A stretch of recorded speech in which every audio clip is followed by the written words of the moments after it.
नमस्कार। भैरहवा टेलिभिजन हेरेर बसिरहनुभएका तपाईँ सम्पूर्ण अभिभावक, विद्यार्थी भाइ बहिनीहरू, शुभचिन्तक एवं मित्रज्यूहरूमा म आजको यो कक्षामा हार्दिक स्वागत गर्न चाहन्छु। प्याप्सन रूपन्देहीले सञ्चालन गरिरहेको यस शैक्षिक कार्यक्रममा सदाझैँ आज पनि म कक्षा 10 को नेपाली पाठ्यपुस्तक विद्यार्थी भाइ बहिनीहरूलाई अध्यापन गराउनका निमित्त उपस्थित भइसकेको छु। मलाई विश्वास छ हाम्रा विद्यार्थी भाइ बहिनीहरू टेलिभिजनको अगाडि कापी कलम र किताब लिएर तयारी अवस्थामा बसिसक्नु भएको छ।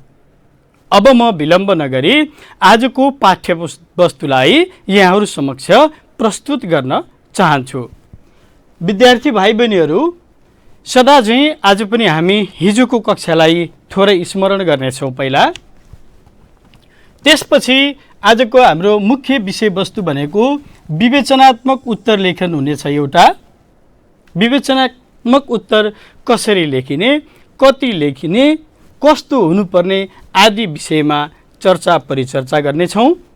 त्यसै गरी सप्रसङ्ग व्याख्या पनि हामी आज सप्रसङ्ग व्याख्याको विषयमा पनि हामी चर्चा परिचर्चा गर्नेछौँ। विद्यार्थी भाइ बहिनीहरूलाई म यी मुख्य दुई विषयवस्तु लिएर आज उपस्थित भइसकेको छु।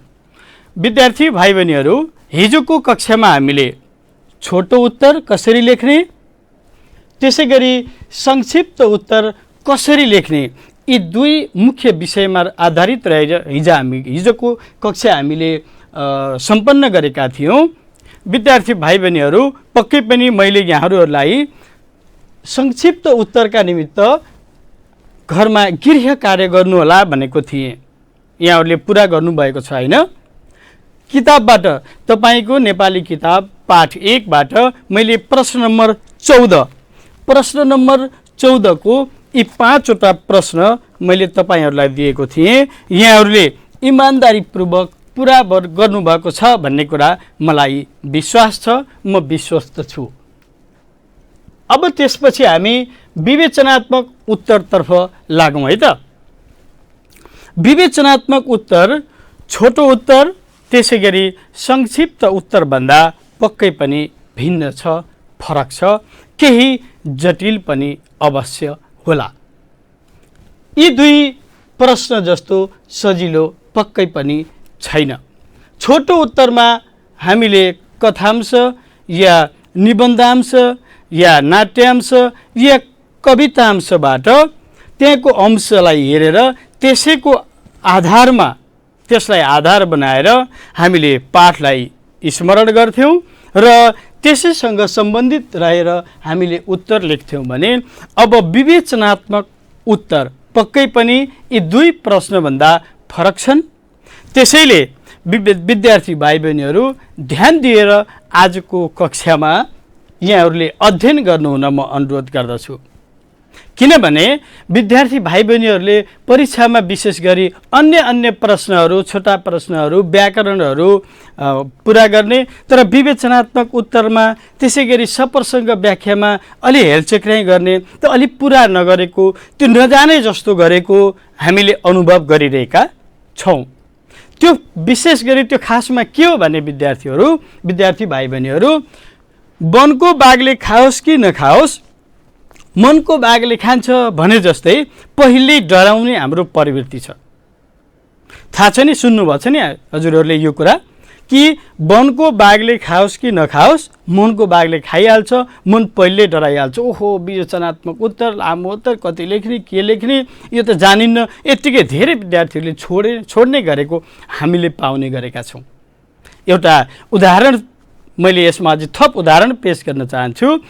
यो वनको बाघले खाओस् कि नखाओस् भन्ने विषयमा कतै दुर्घटना भयो, कुनै साथीले फोन गरेर हेलो त्यहाँ दुर्घटना भयो थाहा पाइस्? नाइ, मैले त थाहा पाइनँ, के भएर? ड्राइभर टोलमा बस एक्सिडेन्टमा परेछ नि। अब कल्पना गर्नुहोस् त, यदि त्यस्तो फोन आयो भने हामीलाई के क्युरियोसिटी पैदा हुन्छ, के जिज्ञासा हामीलाई आइरहेको हुन्छ, कति मान्छे मरे? हामीले के भन्छौँ, पहिले दुर्घटना भन्ने शब्द सुन्ने बित्तिकै कति मान्छे मरे भनिहाल्छौँ। अब त्यसपछि साथीले भन्छ होइन मान्छे मरेका छैनन्, केही अलिक बढी सख्त घाइते भएको समाचार छ। ए हो र, कतिजना? अनि त्यसपछि हामी बल्ल केही नर्मल भइहाल्छौँ। अनि यतिकैमा फेरि हामीले कुनै समाचार प्राप्त गऱ्यौँ कि त्यो बसमा सवार गर्ने व्यक्तिमध्ये कुनै हाम्रो आफन्तजन पनि हुनुहुन्छ। कुनै आफन्तजनले त्यहाँ सवार गर्दै हुनुहुन्छ भने फेरि हामी एकदमै के सोच्छौँ, त्यो सख्त घाइतेमध्ये कोही मेरो आफन्त नै त पर्नु भएन। फेरि हामी त्यति नकारात्मकतर्फ गइहाल्छौँ नि, होइन? यो त्यही हो कि वनको बाघले खाओस् नखाओस्, मनको बाघले खाइहाल्छ। त्यसैले हामी पहिल्यै डराउँछौँ, त्यसैले पहिल्यै हामी हताश भइहाल्छौँ। विद्यार्थी भाइ बहिनीहरू, हताश हुनु पर्दैन। विवेचनात्मक उत्तरको आफ्नै फर्मेट छ, आफ्नै चौघेराभित्र रहेर हामीले उत्तर लेख्छौँ। त्यसैले त्यति साह्रै आत्तिहाल्नुपर्ने, हताश भइहाल्नुपर्ने केही पनि छैन। त्यसका आफ्नै प्रवृत्तिहरू छन्, आफ्नै दृष्टिकोणहरू छन्। त्यसलाई मात्रै हामीले ख्याल गऱ्यौँ भने कति खण्डमा लेख्ने, कसरी लेख्ने, कति अनुच्छेद हुनुपर्ने, कस्ता कस्ता विषयवस्तुहरू समावेश हुनुपर्ने भन्ने कुरा मात्रै हामीले यदि हाम्रो मानसपटलमा, हाम्रो दिमागमा हामीले राख्यौँ भने हामीलाई गाह्रो अथवा अप्ठ्यारो पर्ने छैन। विद्यार्थी भाइ बहिनीहरूलाई म ढुक्क हुनका निमित्त अनुरोध गर्छु। तर तपाईले त्यसको विषयवस्तुको विषयमा भने, बारेमा भने पूर्ण जानकारी राख्नुपर्ने छ। अब त्यसो भए विवेचनात्मक उत्तर लेख्दाखेरि ध्यान दिनुपर्ने कुराहरूलाई म विद्यार्थी समक्ष राख्न चाहन्छु। सबभन्दा पहिला त विद्यार्थी भाइ बहिनी, हामीलाई कुनै पनि प्रश्न विवेचनात्मक उत्तर लेख्न सुरु गर्नुभन्दा अगाडि हामीलाई त्यो विवेचनात्मक प्रश्नको उत्तर लेख्नका निमित्त कुन पाठबाट आएको, त्यसको कथाकार को हो, रचनाकार को हुन्, ती रचनाकारको विशेषता के हो, र त्यस सँगसँगै त्यो कथाको मुख्य कथावस्तु के हो, मुख्य भाव के हो, हामीले त्यसलाई स्मरण गर्नुपर्ने हुन्छ। आज हामी जन्मभूमि कथामा रहेको विवेचनात्मक उत्तरलाई हामी छलफलको विषय बनाउनेछौँ। यो प्रश्न नम्बर 16 मा छ। प्रश्न के छ भने विद्यार्थी भाइ बहिनीहरू, सुन्दर र सम्पन्न लङ्काको राजकाज छाडेर किन राम अयोध्या फर्किए? प्रश्न फेरि मैले पढ्छु है त। सुन्दर र सम्पन्न लङ्काको राजकाज छाडेर किन राम अयोध्या फर्किए? कथाका आधारमा विवेचना गर्नुहोस्। अब यो प्रश्नको उत्तर लेख्नुभन्दा पहिला हामीले मात्रै 1-2 मिनटभित्रमा सोचिहाल्नुपर्छ, सम्झना गरिहाल्नुपर्छ।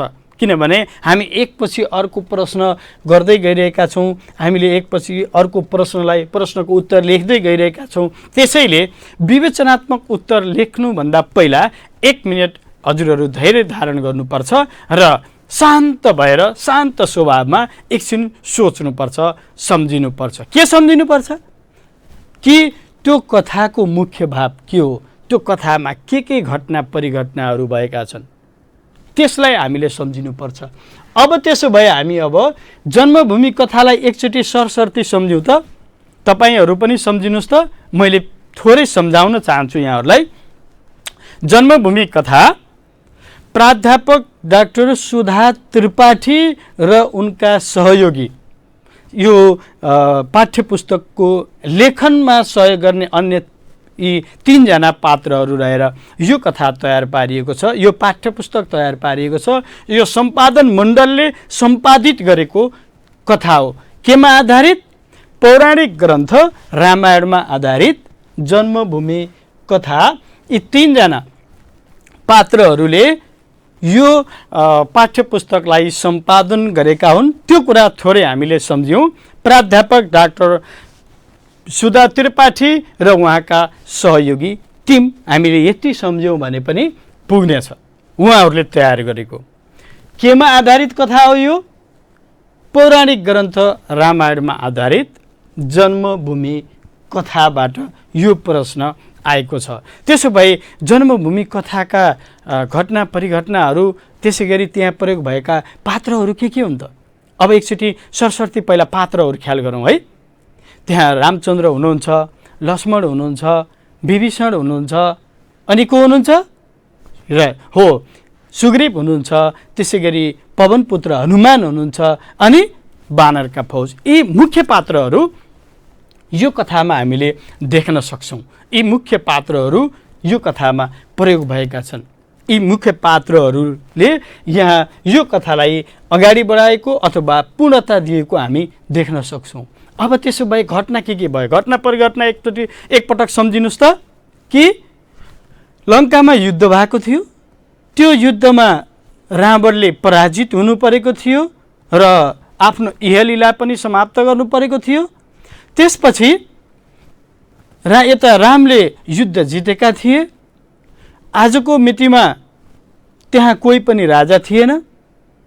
जब त्यस रात युद्ध सिद्धिएको रात र त्यसको भोलिपल्ट बिहानै विभीषणले लक्ष्मणलाई लङ्काको राजा बन्न, अब रामचन्द्र लङ्काको राजा बन्नुपर्छ भनेर सरसल्लाह गरेका थिए। लक्ष्मणले रामलाई प्रस्ताव गरेका थिए। लक्ष्मण र विभीषणका बीचमा रावणको अहङ्कारीपन, उसको घमण्डीपन, अरूलाई इज्जत नगर्ने त्यो प्रवृत्तिका विषयमा चर्चा भएको थियो। त्यसै गरी विभीषणले तपाईँले गरेको क्रियाकलाप, के क्रियाकलाप कि सीतालाई त्यसरी एक्लै छल कपट गरी वनबाट अपहरण गरी ल्याएको त्यो क्रियाकलाप पक्कै पनि राम्रो होइन। त्यसले भविष्यमा लङ्का मात्रै होइन तपाईँ स्वयंलाई पनि अप्ठ्यारो पर्न सक्छ। त्यसैले तपाईँले सीतालाई ती पतिव्रतासित सदाचारी सत्विचारयुक्तले भरिपूर्ण ती सीतालाई फिर्ता गरिदिनुहोस् भन्दा उनले रावणले मानेको थिएन। ती सबै विषयवस्तु विभीषणले लक्ष्मणलाई भनेका छन् कथामा, तपाईँलाई थाहा छ होइन? हो। त्यसपछिको घटना के भएको छ कि लक्ष्मणले रामलाई लङ्काको राजा बन्न प्रस्ताव गरेका छन्, तर त्यो प्रस्तावलाई रामले पनि अस्वीकार गर्नुभएको छ। के कारणले? त्यहाँ मुख्य कारण भनेको जननी र जन्मभूमि स्वर्गभन्दा पनि महान हुन्छन्, त्यसैले म लङ्काको राजा बन्न सक्दिनँ। एक, लङ्काको राजा बन्ने उद्देश्यले युद्ध नगरेको, मात्रै रावणको घमण्ड तोड्नका लागि, उसको अहङ्कारीपनलाई तोड्नका निमित्त मात्रै युद्ध गरेको। यी दुई विषयवस्तुको कारणले युद्ध गरेको हुनाले म आफू यहाँको राजा बन्न नसक्ने र विभीषण नै राजा बन्नुपर्ने कुरा यहाँ रामले लक्ष्मणलाई र सँगसँगै विभीषणसँग छलफलको विषय भएको कुरा कथामा छ। कथा यत्तिकैमा टुङ्गिएको छैन होइन? हो, अझै आफ्नो जन्मभूमिको विषयमा, विशेषतामा, त्यसै गरी जननी आफूलाई जन्म दिने आमाको विषयमा र जन्मभूमिको विषयमा त्यहाँ रामले अझै धेरै व्याख्या र विश्लेषण गर्नुभएको छ, सम्झाउनु भएको छ। आफ्नै अयोध्यामा फर्किएर आफ्नै अयोध्यालाई नै सिँगार्ने, स्याहार्ने, राम्रो बनाउने भन्ने सङ्कल्प उहाँले लिनुभएको छ। कदाचित कुनै अवसर प्राप्त गरियो भन्दैमा म लङ्काको राजा बन्न सक्दिनँ भन्ने दृढ निश्चययुक्त विचार रामले प्रस्तुत गरेको कथामा छ। तपाईँहरू बुझ्नु भइराखेको छ नि होइन? सम्झना भइराखेको छ नि कथाको विषयवस्तु? हो। त्यसो भए त्यसपछि के भयो कि त्यसपछि रामचन्द्र अयोध्या जानुभयो, लङ्काको राजकाज विभीषणले सम्हाल्नुभयो। अनि अयोध्यामा गइसकेपछि रामले त्यहाँ एउटा असल नागरिक, असल व्यक्तिले गर्नुपर्ने क्रियाकलाप गरी एउटा राज्य त्यस्तो होस् जहाँ राम राज्यको रूपमा कहलियो। अयोध्या राज्य एउटा असल राज्यलाई नै राम राज्य भन्न थालियो। त्यहाँबाट यसरी यो कथाको समापन भएको छ। हामीले सरर मैले तपाईँहरूका निमित्त 3 मिनेटको समय लिएँ होला यो कथा सम्झिन, तर तपाईँले परीक्षामा 3 मिनेट सोच्नु हुँदैन, त्यो समय हामीसँग छैन। किनभने विवेचनात्मक उत्तर लेख्दा हामीले मात्रै 15 मिनेट खर्च गर्नुपर्नेछ। 8 अङ्कबार रहनेछ यसको 8 अङ्क बारका लागि मात्रै 15 मिनेटको समय छुट्याइएको छ। विद्यार्थी भाइ बहिनीहरूले यसलाई पनि ध्यान दिनुहोस् है त। 15 मिनेटमा तपाईले यो प्रश्नको विवेचनात्मक उत्तरको उत्तर लेखन सुसम्पन्न गर्नुपर्ने छ। त्यसैले 1 मिनेटमा यो कथाको मुख्य सारलाई सम्झिनु भयो भने विवेचनात्मक उत्तर लेख्नलाई कुनै कठिनाइ हुने छैन।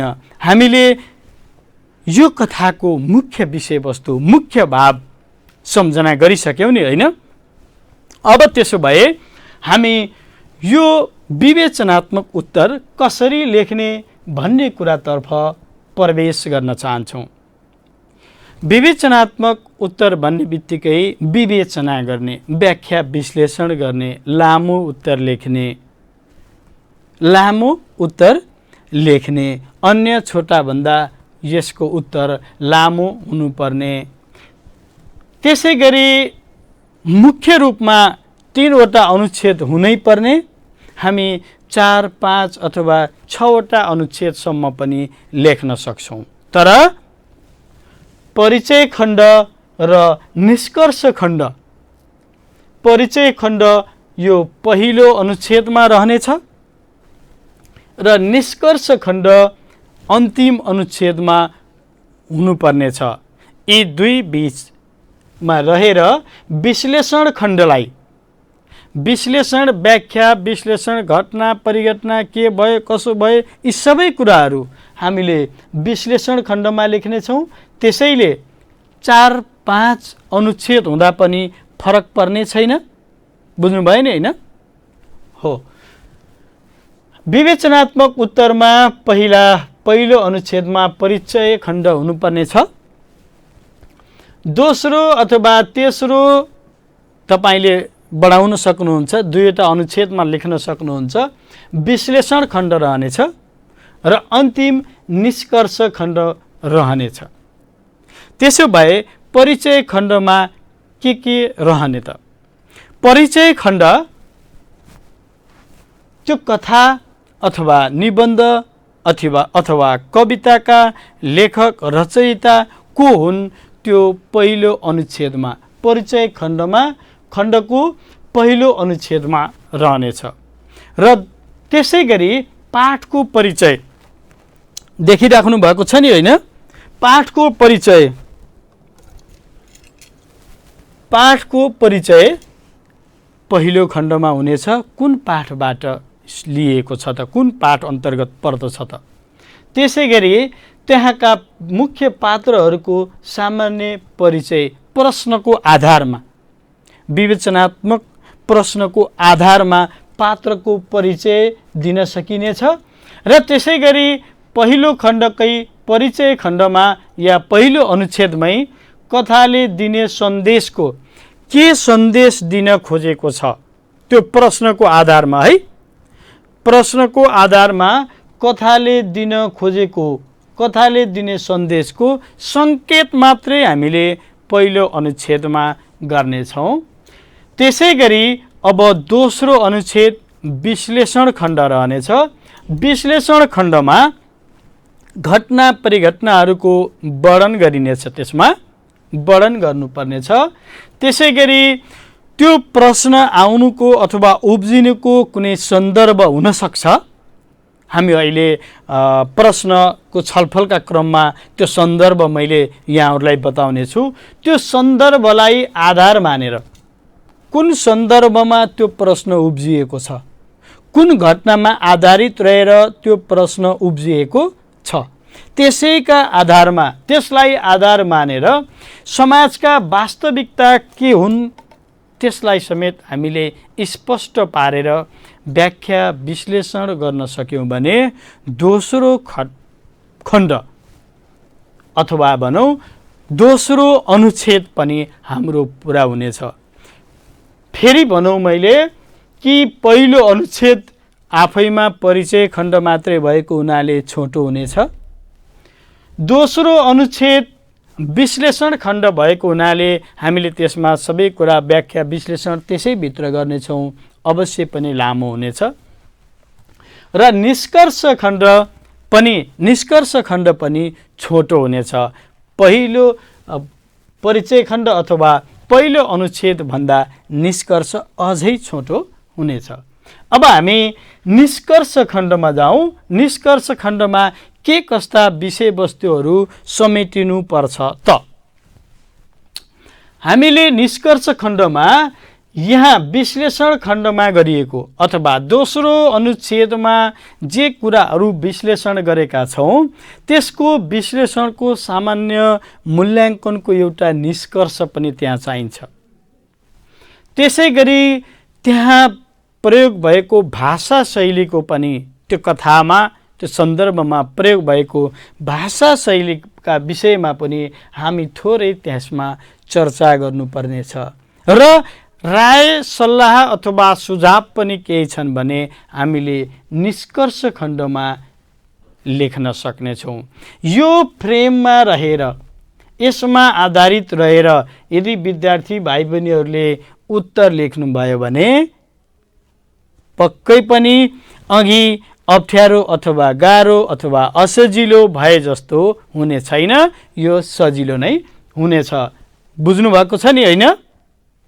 हो। अब त्यसो भए हामीलाई यहाँ आज हामीले चर्चा गर्ने विवेचनात्मक उत्तर हामीलाई कहाँनिर सोधेको छ त अथवा त्यो प्रश्न के हो त? हामी थोरै त्यो प्रश्नमा जाउँ है त।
ल विद्यार्थी भाइ बहिनीहरू, यो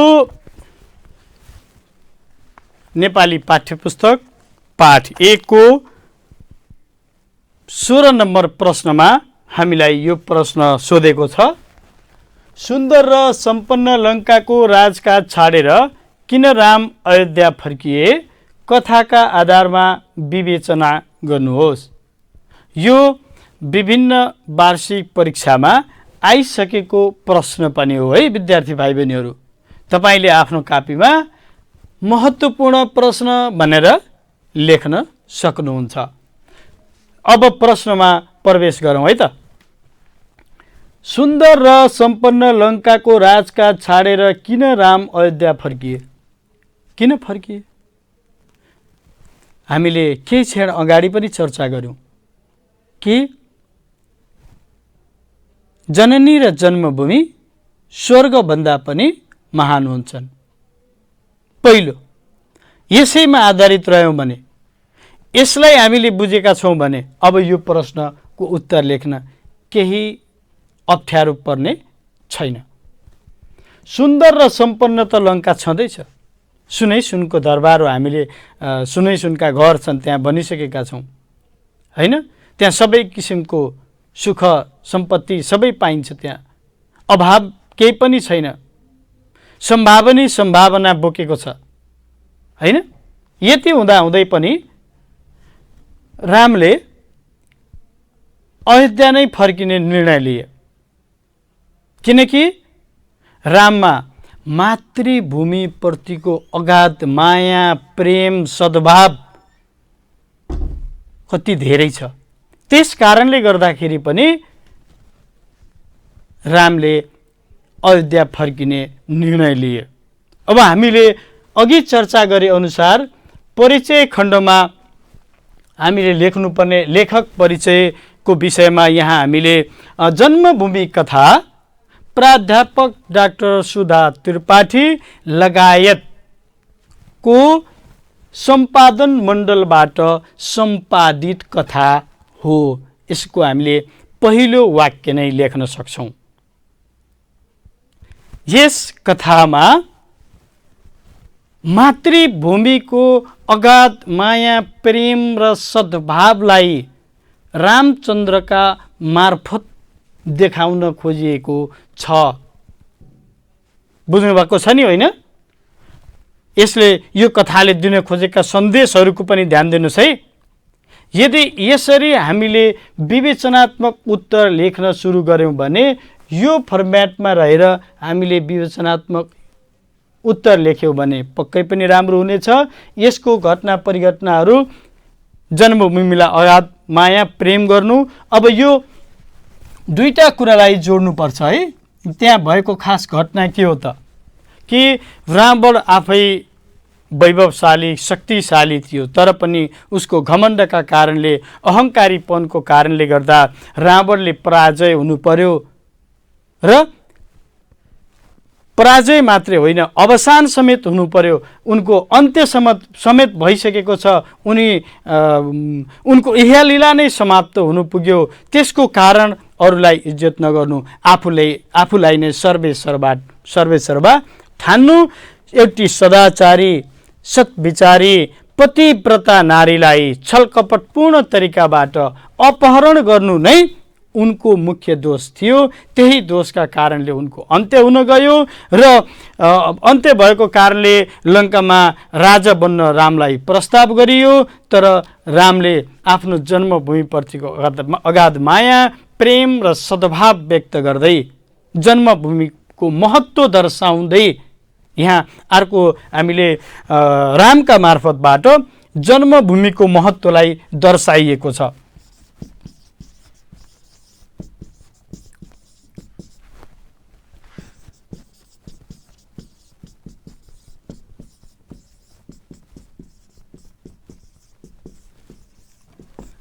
यो कुरा पनि यो प्रश्नको उत्तरमा छुट्नु हुँदैन है विद्यार्थी भाइ बहिनीहरू। अब म यसरी आजको यो विवेचनात्मक उत्तरलाई यहाँहरूलाई यो प्रश्न गृह कार्यको रूपमा दिँदै म अर्को विषयलाई यो सप्रसङ्ग व्याख्यालाई म छोटकरीमा प्रस्तुत गर्नेछु। यो पनि विद्यार्थी भाइ बहिनीहरूलाई गृह कार्यको रूपमा सुम्पनेछु। सप्रसङ्ग व्याख्या विद्यार्थी भाइ बहिनीहरूले सानै कक्षाबाट लेख्दै आउनुभएको छ। सप्रसङ्ग व्याख्यामा पनि तीनवटा खण्ड हुनेछन्। पहिलो खण्ड, दोस्रो खण्ड र तेस्रो खण्ड। पहिलो खण्डमा सङ्केत भन्ने शब्द प्रयोग गरिएको छ। यो सङ्केत त्यहाँ हुनुपर्छ कुन प्रश्न हो, प्रश्नको थोरै सङ्केत गर्नुपर्छ। जस्तै मानौँ उत्तर लेख्दाखेरि हामीले त्यो प्रश्न कहाँबाट सोधिएको अथवा कुन अंश हो त्यो, जस्तै यो युद्ध डट गरिकन तपाईहरूले अब अन्तिम शब्द यसको पक्षमा थिए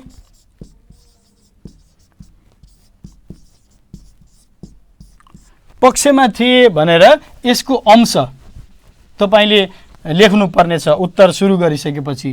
त्यो भयो भने यो सङ्केत पुरा हुनेछ। अब त्यस सँगसँगै प्रसङ्ग र सन्दर्भ पनि हामीले जोड्नु पर्नेछ।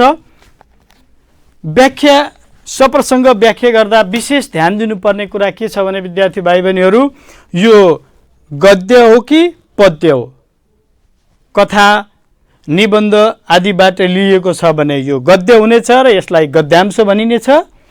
कविता या गीतबाट लिएको छ भने यो पद्य हुनेछ, यसलाई पद्यांश भनिनेछ। त्यसपछि प्रस्तुत पद्यांश नेपाली पाठ्यपुस्तक कक्षा 10 को पाठ 1 जन्मभूमि कथाबाट व्याख्या गर्नका लागि साभार गरिएको हो। यसरी हामीले पहिलो अनुच्छेदको सुरुवात गर्नुपर्नेछ र सँगसँगै लेखक परिचय थोरै दिनुपर्नेछ। यदि लेखकको कुनै छुट्टै विशेषता छ भने पनि हामीले त्यहाँ विशेषतालाई पनि समावेश गर्न सक्छौँ। तर यहाँ यो पाठ्यपुस्तक तयार गर्ने सम्पादन मण्डल नै लेखक भएको हुनाले उहाँहरूको विशेषताको बारेमा चर्चा गर्नु पर्दैन। सोझै हामी त्यसपछि यो प्रश्नले खोजेको मुख्य मूल मर्मलाई, त्यसको प्रसङ्ग हामीले त्यहाँ प्रसङ्ग र सन्दर्भलाई उजागर गर्नुपर्ने छ। प्रश्न के छ भने यो युद्ध तिमीले जित्यौ किनकि तिम्रा भाइ लक्ष्मण तिम्रो पक्षमा थिएनन्। यो भनाइ रावणको हो कि उसको अन्तिम सास जाने बेलामा, मर्ने बेलामा उसले रामलाई भनेका थिए कि तिमीले युद्ध जित्यौ, शक्ति र सामर्थ्यको हिसाबले म शक्तिशाली थिएँ, तिमी थिएनौ, तिमीसँग त सामान्य सुग्रीव अनि बानर फौज लक्ष्मण विभीषण यति मात्रै थिए, तर तिम्रो साथमा लक्ष्मण तिम्रा भाइ थिए, मेरो साथमा मेरो भाइ थिएन। विभीषण तिम्रो पक्षमा गएका थिए, मेरो पक्षमा थिएन। जबकि दाजुभाइ एकत्रित हुनुपर्छ तब बल्ल शक्ति सम्पन्न हुन सकिन्छ भन्ने कुरा हामीले अघिल्लो कक्षामा पनि चर्चा गरिसकेका छौँ। रावणको मुख्य कमजोरी भनेकै आफ्नो भाइ आफूसँग नहुनु हो। त्यसै गरी अब दोस्रो खण्डमा यही प्रश्नको आधारमा यसको भाव विस्तार, मुख्य अर्थलाई विश्लेषण गरेर लेख्नुपर्नेछ। निष्कर्षमा पनि विद्यार्थी भाइ बहिनीहरू भाषा शैलीको विषयमा थोरै चर्चा गर्नुपर्नेछ। माथि विश्लेषण गरिएको कुरालाई पनि थोरै त्यहाँ चाहिँ हामीले थोरै कुरा त्यहाँ समावेश गर्नुपर्नेछ र त्यसै गरी केही राय सल्लाह सुझावहरू पनि छन् भने पनि त्यसमा हामीले समावेश गर्न सकिनेछ। भाषा शैली कस्तो भाषा शैलीको प्रयोग भएको छ त्यसलाई चाहिँ छोड्नु हुने छैन। यसरी विद्यार्थी भाइ बहिनीहरू आजको कक्षामा हामीले विवेचनात्मक उत्तर लेखन, त्यसै गरी सप्रसङ्ग व्याख्या लेखन कसरी लेख्ने, कति लेख्ने भन्ने विषयमा चर्चा परिचर्चा गऱ्यौँ। यो पाठको पहिलो पाठको अभ्यासमा विवेचनात्मक उत्तर र सप्रसङ्ग व्याख्या दिएको छ। यहाँहरूले त्यो पुरा गर्नुहोला। अर्को कक्षामा हामी थप कुरा चर्चा गर्नेछौँ। आजलाई भने म समयको मध्यनजर गर्दै आजको पाठ्यवस्तुलाई यही बिट मार्ने अनुमति चाहन्छु। धन्यवाद, नमस्कार।